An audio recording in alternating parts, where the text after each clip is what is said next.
मी म्हातारा झालेलो नसून लय भारी लोकांना सरळ करण्याची ताकद माझ्यामध्ये आहे असं म्हणत शरद पवारांनी विरोधकांवर निशाणा साधलेला आहे। खेड इथे आयोजित बैलगाडा शर्यतीच्या कार्यक्रमामध्ये शरद पवार बोलत होते। यावेळेस आयोजकांनी भाषणामध्ये शरद पवारांच्या वयाचाही उल्लेख केला आणि त्यानंतर शरद पवारांनी त्यांच्या भाषणामध्ये आयोजकांना आपण म्हातारे झालेलो नाही असं म्हणत विरोधकांना सुनावलं। शरद पवारांच्या वाढदिवसानिमित्त खेडमध्ये बैलगाडा शर्यतींचं आयोजन करण्यात आलं होतं, त्यावेळेस ते बोलत होते।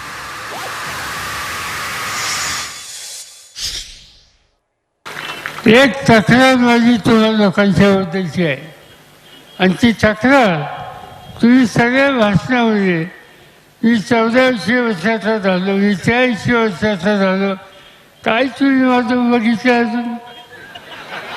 मी काही म्हातारा झालो नाही।